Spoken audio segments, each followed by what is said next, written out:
What's up, everybody? It's Seth Lightman, the Green Living Guy. I have the honor of talking with one of our Jewish, not just people that are out there speaking, but is a model, is an actress, and doing her thing. And I just needed to get her on the Green Living Guy podcast. Welcome to the stage. Welcome to the show, Danielle Yablonka. Pleasure. Yeah. Thank you for being here. Thank you for having me. I really appreciate it. My pleasure. So let's start with what I usually do is, how did you start? Well, let's put it this way. I would assume that Jewish came first, modeling came second. I'm going on a limb. A little bit of both. I was always a quirky, like really tall, skinny kid. But Jewish pride was always there, but the platform I've built definitely would not have happened without my modeling career. So tell me a little bit more then about your modeling career and how that all started and where you've been and what, the whole thing. Yeah, I want to know. Yeah. Sure. Well, like I said, I was always a really quirky, tall, really skinny kid. All of my elementary school photos are like, you see a line and then there's like that one awkward one at the end who's like super tall. Yeah. And in middle school, I think I was like 5'10".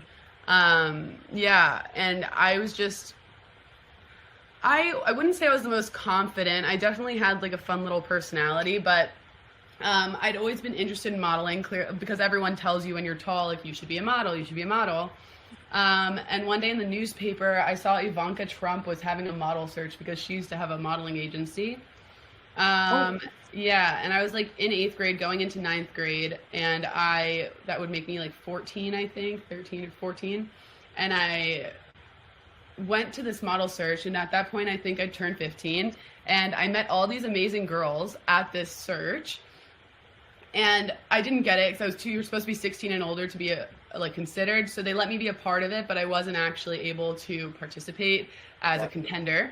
Okay. And it was a really cool day where I'd met a bunch of girls and I made the most of it. And it turned out a lot of those girls have continued being my friends to this day, but really mentored me and guided me in the space. And as I went to high school, one of the girls went to the high school I went to, and she really helped me and introduced me to my agent now. And so since then, I started a platform with my modeling, which was, Instagram was still new. It was 2015. Yeah. So it was still newer, and girls were starting to use platform. Instagram, it was modeling, influencers modeling.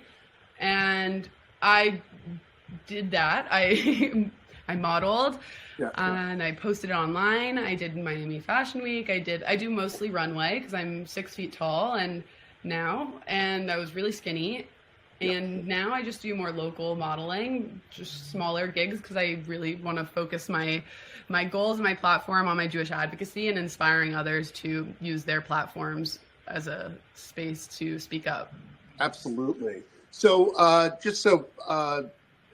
I'll put links up for you in the description, of course. But you did Miami Fashion Week, so some magazines you've been in that people can skim the papers, Yeah, I mean, I don't do a lot of print work, but I have done the cover of Coral Gables magazine in Miami when I was younger. I'm not a print girly. My face isn't really for print. It's more just my height is great for the runway. What happened? Stop. Nonsense. Okay. Oh, no, I that doesn't change the way I feel about myself. I just know my limits within the industry. And I also knew that if I hadn't hit a certain point of stardom by the time I was 18, I wasn't going to be a famous supermodel. I was just going to, and that's really actually a huge time in my life where I decided that my platform could be so much more than just pretty pictures. So I did a big turn. Yeah, a big change. Thanks. That's a big thing. I mean, that's a big thing that's really a big thing to I mean, maybe it was Hashem's work, but it's like to realize that you're more than just a photo is a big thing. A lot of people don't get that. So to almost give yourself that opportunity to dig deeper into yourself is like must be a real transformation for yourself, because you got to feel, identify with what you were and get that out there. Yeah. Just besides. Very much. And I know that every experience I had, either whether that be in a professional setting, backstage on a runway, dealing with clients, I learned that from a very young age. And I think it really helped propel me into my nonprofit career, where I'm able to be with people and talk to people and just be a professional. So right. Yeah. And it's really funny you ask me questions about modeling, because I typically never talk about it in the advocacy space. No, it's okay. It's I allow it. A lot of times growing up, people would tell me that I would never be taken seriously in the advocacy space if I was a model, and if I was posting pretty pictures all the time, how would I be taken seriously in a political space? Like, who's saying that? I know. It was, and to be like 17, 18 and hear that, it's like, am I going to betray who I want to be for, it's a lot of conflicting ideas, but at the end of the day, I knew who I was and what I stood for. And I knew that it didn't matter if I was modeling, I could still talk about politics and be hot and Jewish.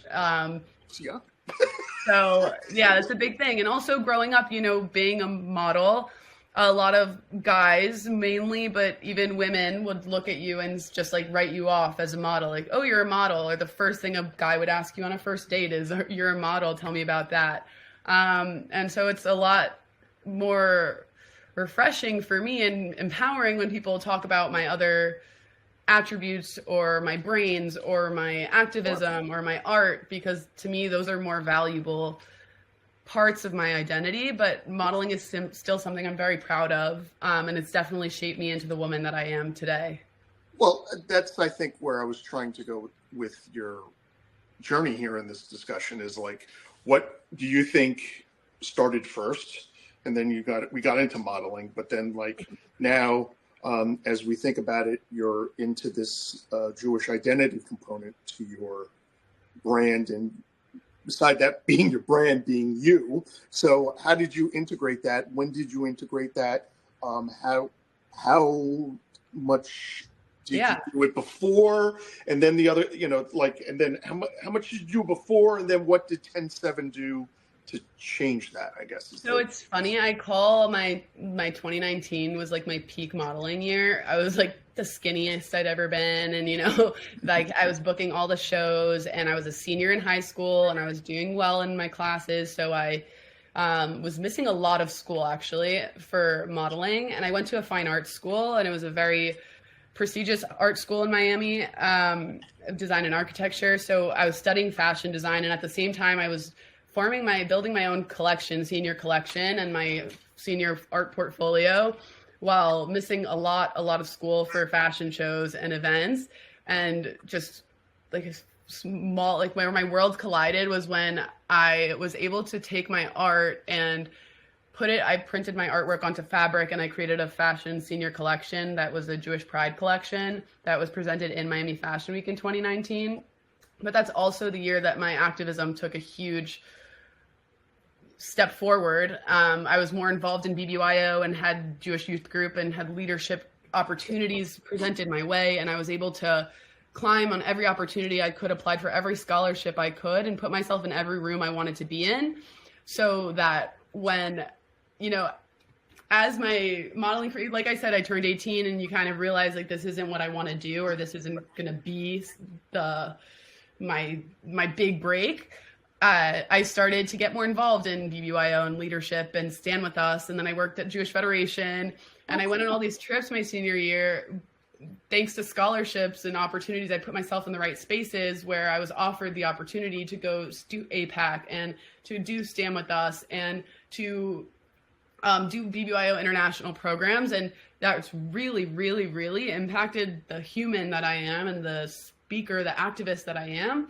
It exposed me to Israel, Zionism. I didn't even know what Zionism was. And I definitely skipped it. But in high school, I started the Jewish Student Union Club in my high school because there was no Jewish group. I also it happened because my freshman year of high school, in ninth grade, I experienced anti-Semitism. It was multicultural day, and I was drawing an Israel flag, and some boys came up, really cute boys, came up and offered to color the flag for me, and they drew a big swastika in the middle. And I'd never faced anything like that in my life. I'd always been so proud of my identity, so proud of Judaism, but I realized in that moment that I didn't even know what I was fighting for. How could I be so proud of who I am and not know where I come from? Right. And that really, really, again, being 15, 16 back then, was a peak moment where I realized if I want to talk about these things, I need to know what I'm talking about. So as I get older, I'm putting myself in these spaces where I'm able to learn and digest as much as possible so that, God forbid, that happens again, I know how to combat it. Okay. So you started that at around, 17, 18. And then, just to give you context, for me, I was a religious kid or a synagogue kid when I was growing up because I lived in an anti-Semitic town. So it was my only savior. Then when we left there, I went to a different town and finally gained friends, but I also was grateful for my Jewish identity, got involved in USY, and then I was back then, just to give age out there, it was around the late 80s, so back in 88, it was when I volunteered as an internship for the Coalition of Free Soviet Jews. Oh, wow. So, the one that was with Natan Sharansky and all that whole movement. So my job would be every day verifying the books of what the State Department saying was emigrated, and then what we had is like names and stuff, and to make sure there was no gaps or anything like that. And then I was grateful to go backstage to these massive rallies, and I'm like, oh my God, is that all? Yeah, it's empowering. Yeah, and you start to realize what it's all about. And that was definitely, it was funny because I was even at a USY event, and I'm standing there, with the promoting Soviet Jewry and all this kind of stuff, and nobody's doing anything. And all of a sudden, I was like, I don't know what to do. I was almost frustrated, like nobody is listening. And I started to almost pack up, and one dude taps me on the shoulder and he goes, "Don't stop." He goes, "Don't stop. Just keep on doing what you're doing." So, that's a huge moment. That's a huge moment. Yeah. And, that's kind of like when I realized, okay. I think that's a defining moment as an activist or as a Jew. When people tell you to stop or to hide yourself or be smaller. Yeah, he said, "Don't stop." He just looked me in the eye. I was like, "Don't." I mean, I've had anti-Semitic events before then, but as the definitely the change to an activist, or at least understanding what standing up means, that was very empowering, to say the least. Then I interned for my congressman at the time. It was Congressman Ben Gilman, who was heavily involved in Soviet Jewry and all that kind of stuff. So that was fun. Then I went through high school, like through college. I was just more of like, I would go to Hillel, but mostly was the high holidays and a Passover guy. I don't know. Even when everybody else was eating, bagel and cream cheese, I'd still go to my fraternity table and bust out, the bagel, the matzah and everything like that. To be like, come on, with my pledge name, which ironically I had two different pledge names, but I'm going to go with the one that where I originally started my fraternity. So they would be like, come on, Scooter, do me a favor, eat a bagel or something. Have some pizza. I'm like, no, dude, it's Passover. I'm gonna represent. So I kept doing that, and then as I got older, I think the only other time I really got involved, like I volunteered for something, was when my wife and I were still dating, and she just graduated college, and she was about to go birthright. So we did Sorel. So we stayed actually on an intelligence base during the week, and then at weekends we would stay at her aunt and uncle's, and then we toured after 3 weeks the country, and then after that we went down to the Red Sea and chilled for a little bit. It was That's fun. cool. Yeah. So volunteering for the Israeli army and being on a base and all that kind of stuff was more than enough of experience. Yeah. And younger ages, I was in Zionist camp. So yeah, like when my dad was trying to get his PhD, he would send me off to Zionist camp. So Wow. I learned how to daven as a kid and all that kind of stuff. So a lot of it now is like taking the record and putting it back on the needle, really. You know, it's just like, you know, I've been doing my thing and everything, but then 10/7 came. And I was, of course, at first was in a state of shock. And then I just suited up, I guess. Went to war, as we all are. So what did 10/7 do for you? You know? Yeah. So it's interesting because I had my anti-Israel experience my freshman year of college. I went to a fine arts college in California. I had a full ride.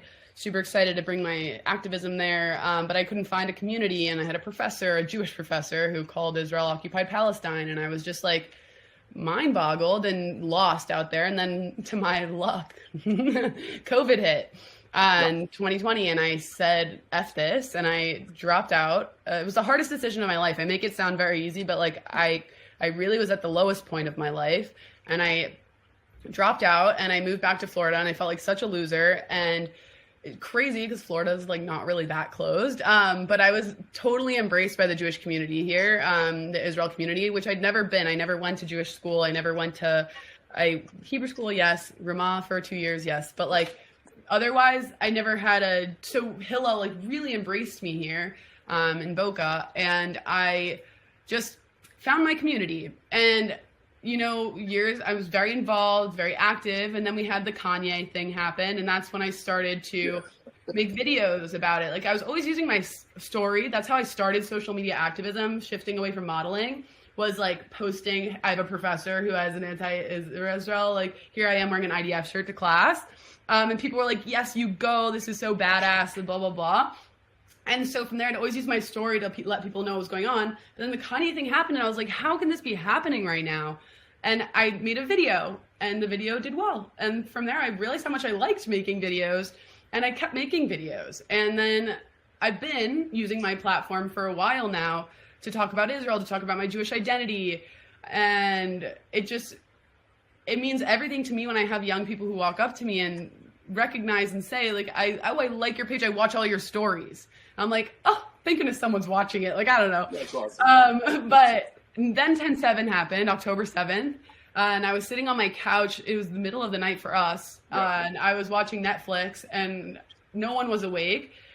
And I got the rocket alerts on my phone, and I'm just looking around, and I'm like, Hamas is awake. Like, Gaza woke up. It's been so quiet for so long. I'm texting my friends in Israel, and I'm like, guys, please be safe. LOL. But then we realized it's not just a regular rocket attack. It's a terrorist attack. It's an intrusion, and the news is coming in, and it's like what, 3-4 o'clock in the morning here, and I'm like screaming. I'm like, Abba, my dad. I'm like, Dad, like you have to wake up. There's a terrorist attack in Israel, and he's like coming to the living room in his underwear, and it was just so awful.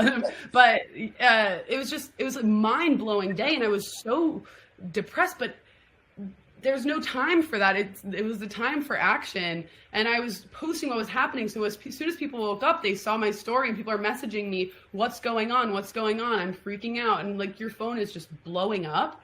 And I'll tell you, my phone hasn't stopped blowing up since that day, where I see that the Jewish community is more united than ever. I've never felt so connected and so united with my community. I really, really see who my real friends are now. Childhood friends who I don't hear from the whole time, who've stayed with me in Israel before years ago, who text me about workout classes, and I say, well, thank you for checking up on my 90-year-old Safta in Israel that you stayed with. She's doing great, thanks. And for them to say that you know where I stand, I really knew in that moment, yes, I know where you stand. You can go stand in Palestine for all I care. I really learned who my real friends were. And from that day on, I really found continuously learning every day the importance and the power of social media. My job now, sorry if I'm rambling, but my job now is to work with college students across the U.S. On October 7th, I was put in a group chat by Hillel International as a graduate. And I was like, oh, what is this? Super fun.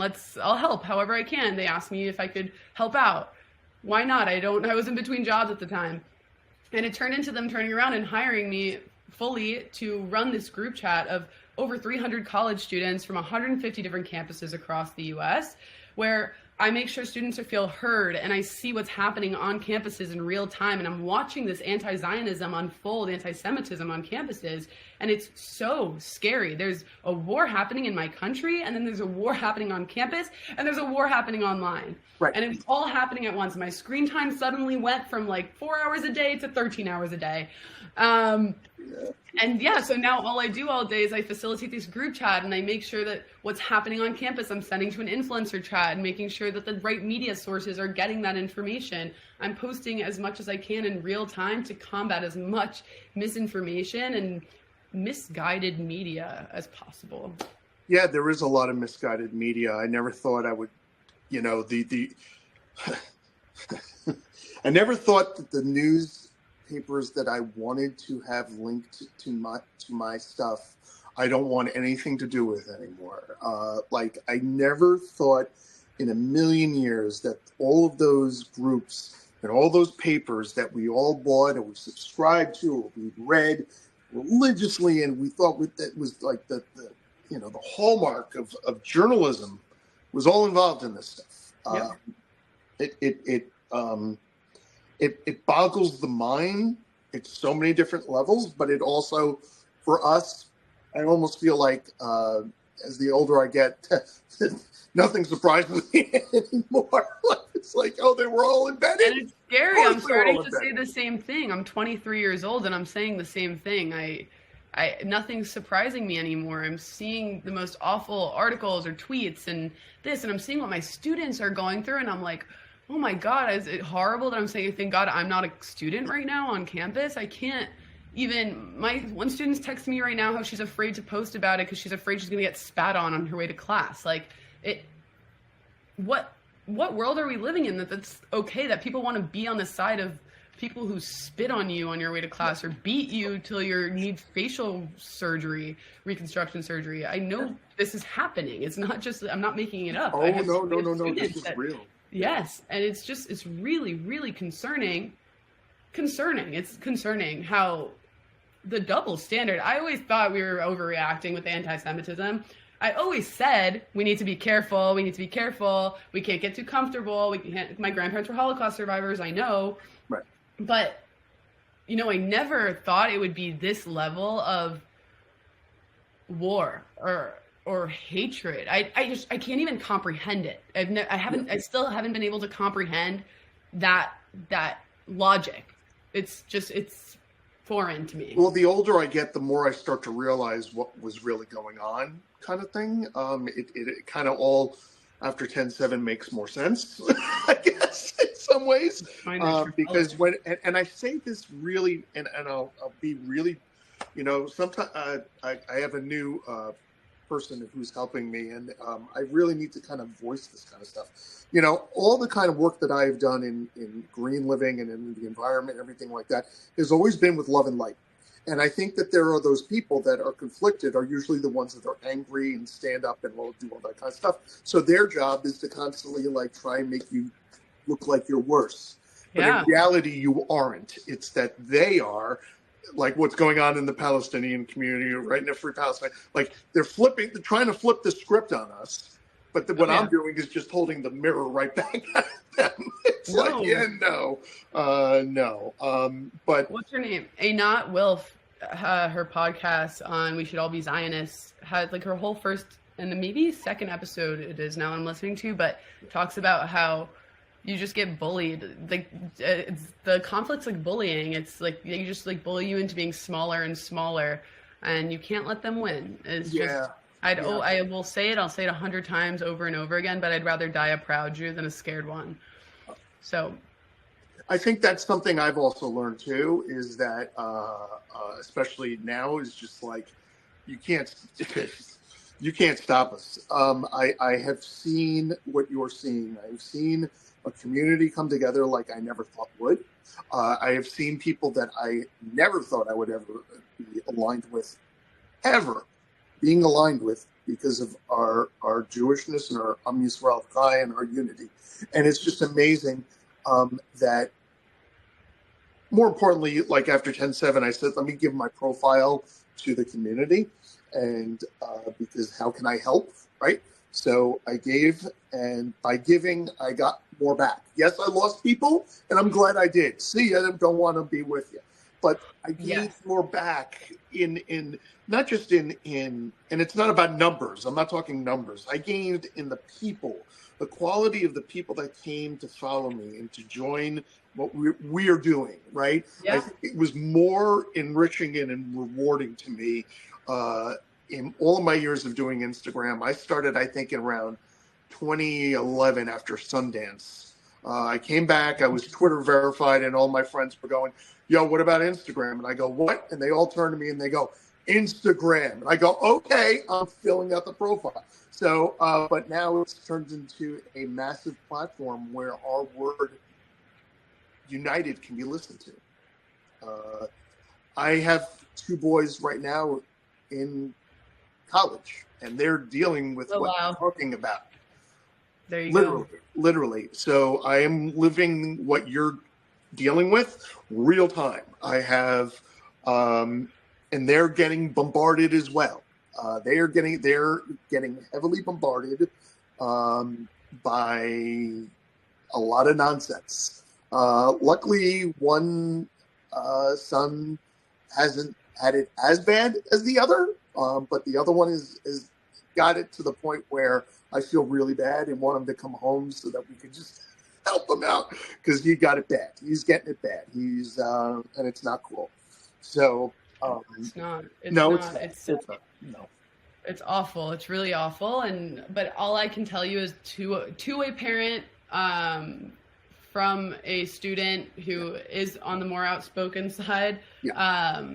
I just hope that you're supporting. I know for a fact that you are supporting them both, and that the pride that you have in your kids' pride means everything. Because without my parents' support, yes, they always worry for me, but I know that they would never stand in the way of my success and my passions as an activist and my need to speak out. I know that they would always, always, always care for my safety and my well-being, and that's their job. But at the end of the day, their support and their pride in me is what has made me who I am. I couldn't be prouder of my kids.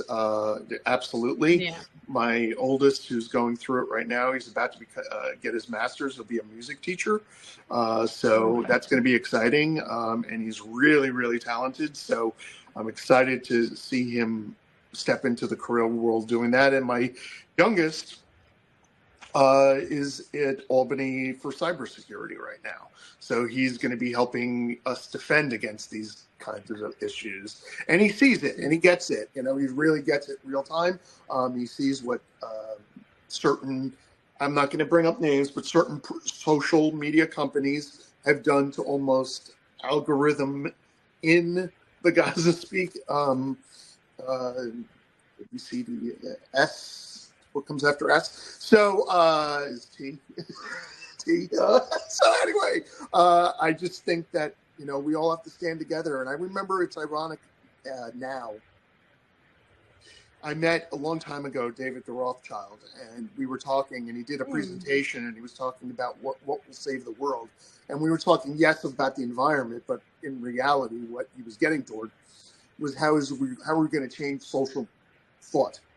And he said it's going to be the people that are down creating code and doing social media and on the computer and doing this kind of stuff. So, and then after he was done with the video, after he was done with his speak and I'm clapping, you could see him turn to me and he goes like this. He points right at me. So it was like, yeah, it was really a profound, those kind of profound moments when you look up and go, okay, I get it, I get it, so. I call it the full circle moments. Well, yeah. It really is in many ways. Look, if you ever need help with the college campuses, let me know. I'm here to help. I'm here to support. I'm here to I serve. really appreciate that. I really I appreciate that. I don't want any kids feeling unsafe. That is, I I DM. I'm not afraid to DM NYPD. I am not afraid to DM Governor Hochul. I am not afraid to tell them in my story, hey, look at this, like with Cornell. Deal with this, like now we have with CUNY or Columbia, or all these real things. Yeah. All these real things.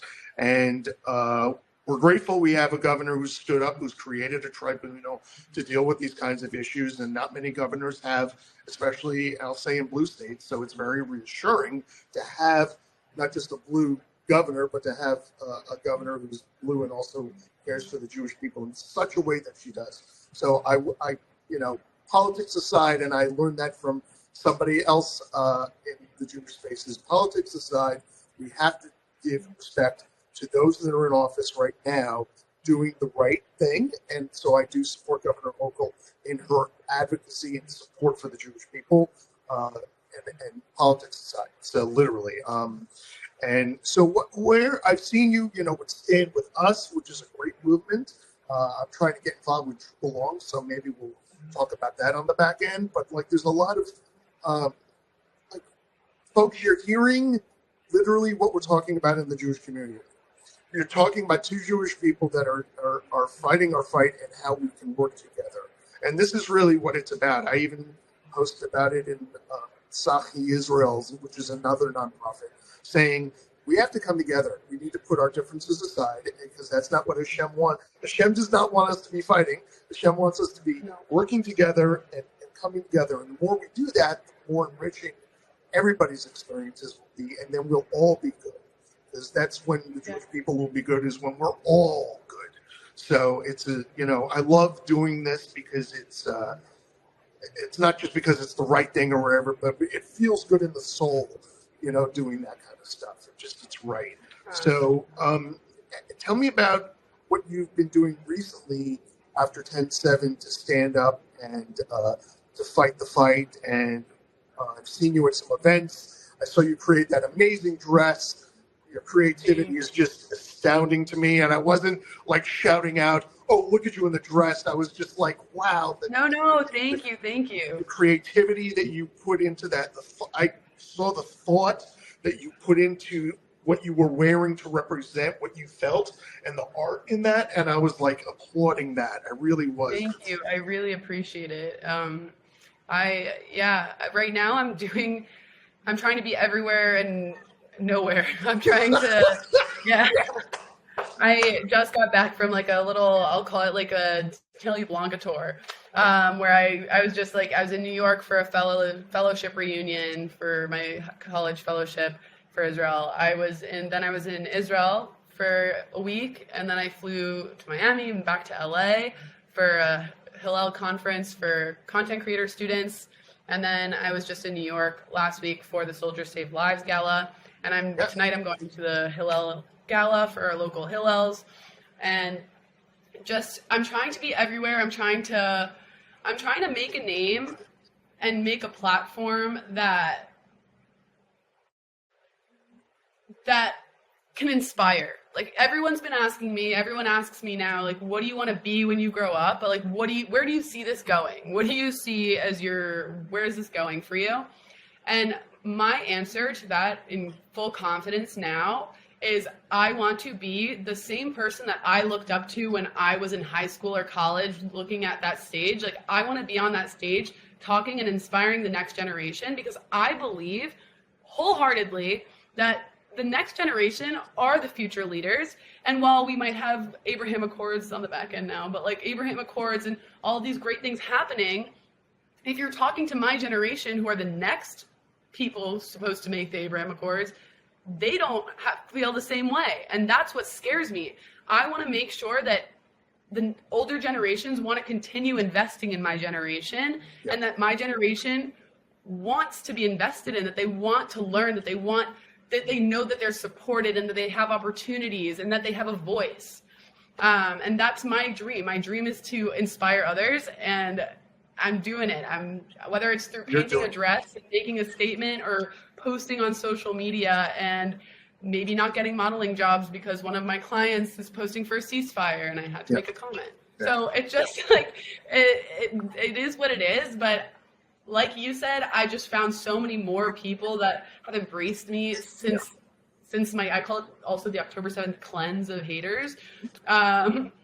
So yeah, that's what I'm doing. That's the plan. I'm just doing everything I can to hopefully, God willing, be a role model for others to also use their platforms. Because you don't know how many students come up to me and say, Danielle, I wish I could use my platform like you. Thank you so much for using your voice. Danielle, like, I don't feel confident enough to post about Israel. Like, I don't feel confident enough in my knowledge about it. And it really hurts me, like, as if it came easy and I just happen to be a great learner. I'm not. I have a ton of learning disabilities, and I always struggled academically. And I took the time and energy to make sure I was educated and confident in what I was saying you have to know what you're talking about to stand behind it. It's so important. You should never follow anything blindly. You should question everything always and follow with knowledge, not just your heart.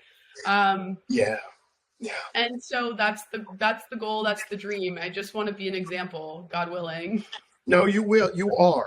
I think one thing I remember, and I'll give you this gem.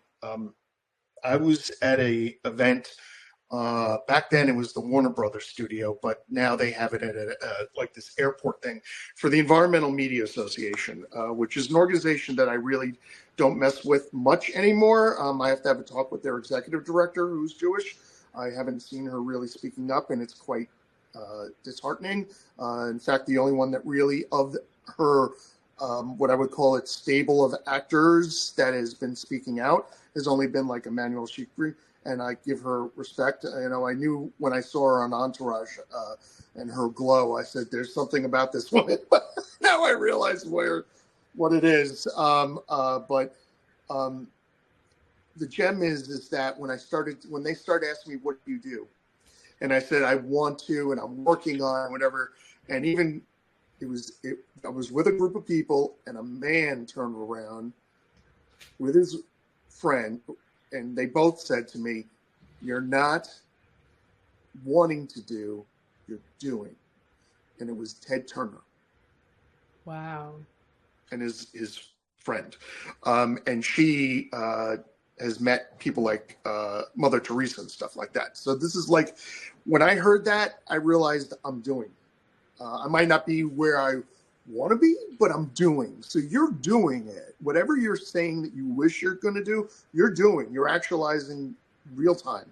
So I applaud you for what you're doing. I mean, it's honorable what you're doing to give your platform to such a more noble cause. And I appreciate that. I always appreciate people that are more than just like, doing duck face. Yeah, more and trying to get 100,000 likes, something like that. You're putting your brain power behind it, and you're really actualizing this really beautiful thing for yourself, which is to stand for, so that other kids, other Jewish students, and other Jewish youth can be appreciative and understanding of Israel, especially with the disinformation going on in the mainstream media. Two, to stand up with style and grace and creativity is even more amazing. And three, to not just want to do it today, but to continue that as a path for yourself is really enriching to know. So thank you for saying that. My pleasure. I can spot it when I spot it. I can call it out. I know what's up, and I respect that because not many people are willing nowadays to use their platform to do that, and it's quite a shame. I've had my the 7 stages of death, when you're going through everything and realizing that people aren't going to be there, that you're going to have to be that dude that you thought that would rally with you. No, they're not going to be. It's going to be crickets, and it has been really silent. So to have people like yourself involved only makes me feel stronger about where my kids are who they're looking up to and what they're thinking about, because I know at least you've got the Judean warrior sword on you with you, and we must applaud that. So where can people find you besides Instagram so that we can get the word about you? And mind you, I say this to everybody, we will put up all the links that you want in the description on all the streaming platforms, so that every time anybody goes to Apple, Amazon, or wherever, they're going to find those hyperlinks in the description. So tell me what they are, and we'll make sure they get in there. Sure. It's my Instagram's my main platform. I'm on TikTok, but everything I post about Israel is super duper shadow banned, so I've almost now pretty much given up on it. But I do scroll on it. And then but Instagram is my main platform. It's my only platform, and I also have my website, which is just my name, DanielleYablonka.com. And from there you can find updates on my Instagram, from my Instagram on my website, but you can also find my speaking engagements, some news articles, and my website where I sell Jewish jewelry, because I want everyone to be able to access and afford a Magen David, a Jewish star, or a map of Israel, and not have to travel all the way to Israel to get one. Now is the time, guys, to wear your star louder and prouder than ever, and don't let anyone squash that. Yeah, wear it. I'm wearing I got my, for those that are just listening, I'm showing Daniela that I have my mezuzah out, and I just kissed it. And also, more importantly, that I've got another piece that I'm getting commissioned by a jeweler that is with some very, very famous celebs. And she loved my design so much that she's giving it to her child. So I'm very excited. And when I pose for it and do my thing for it, I'm going to share with you, and hopefully we can meet one day so we can do, Yeah, that'd be great. But I really want to support and help your cause, because it is more than noble. It's what's needed, especially when education is being attacked at the same time that Jews are being attacked and Israel is being attacked. And as Brooke Goldstein said, it wasn't just October 7th that hurt me. It was October 8th when they took to the streets in masses, was really when I was like, it was the 1-2 combo. And look, I was up that night too. I was up, and I had a friend who got me into Telegram groups that I wish I didn't see, but I saw it all. And I know, so did I. And I want to say I regret it, but if we're not going to bear witness, who will? Yeah, I had, there's the thing about blot your transgressions, but then there's the other thing of no evil and no, there's a time for war and a time for peace. And this is definitely the time for war. And, Lebanon's next, and we have to be prepared for what's coming, but be strong together, which is what it's all about. And I'm just going to say, I appreciate also the, because I've mentioned this before to other people, so I'll mention it to you, is like, I see that you have like this natural look and glow going on versus just like makeup caked on. And that's reassuring too, because, I have warned people that sometimes they walk out of their house putting 400 chemicals on their body and not even knowing it. So it's really reassuring to know that you do that, because I always try and tell the models, I'll DM, I'll be like, when they do a natural face, hope I like, I'll be like, yes, that's, you're natural. That's holla. So, do your thing, represent. And as Green Living Guy says, one small step at a time. Today's one small step, besides supporting Green Living, is Danielle Yablonka, because of her support, advocacy, and willingness to do the right thing at the time, not just when the time was called for, but before then. So she saw, like I do, I saw the writing on the wall of where we were heading, especially after Kanye.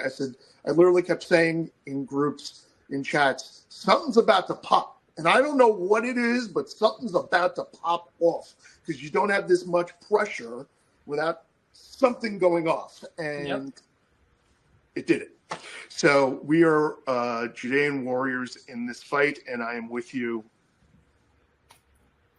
sword and shield in hand, ready to go. So thank you, Danielle Yablonka. Peace! Peace out. Thank you.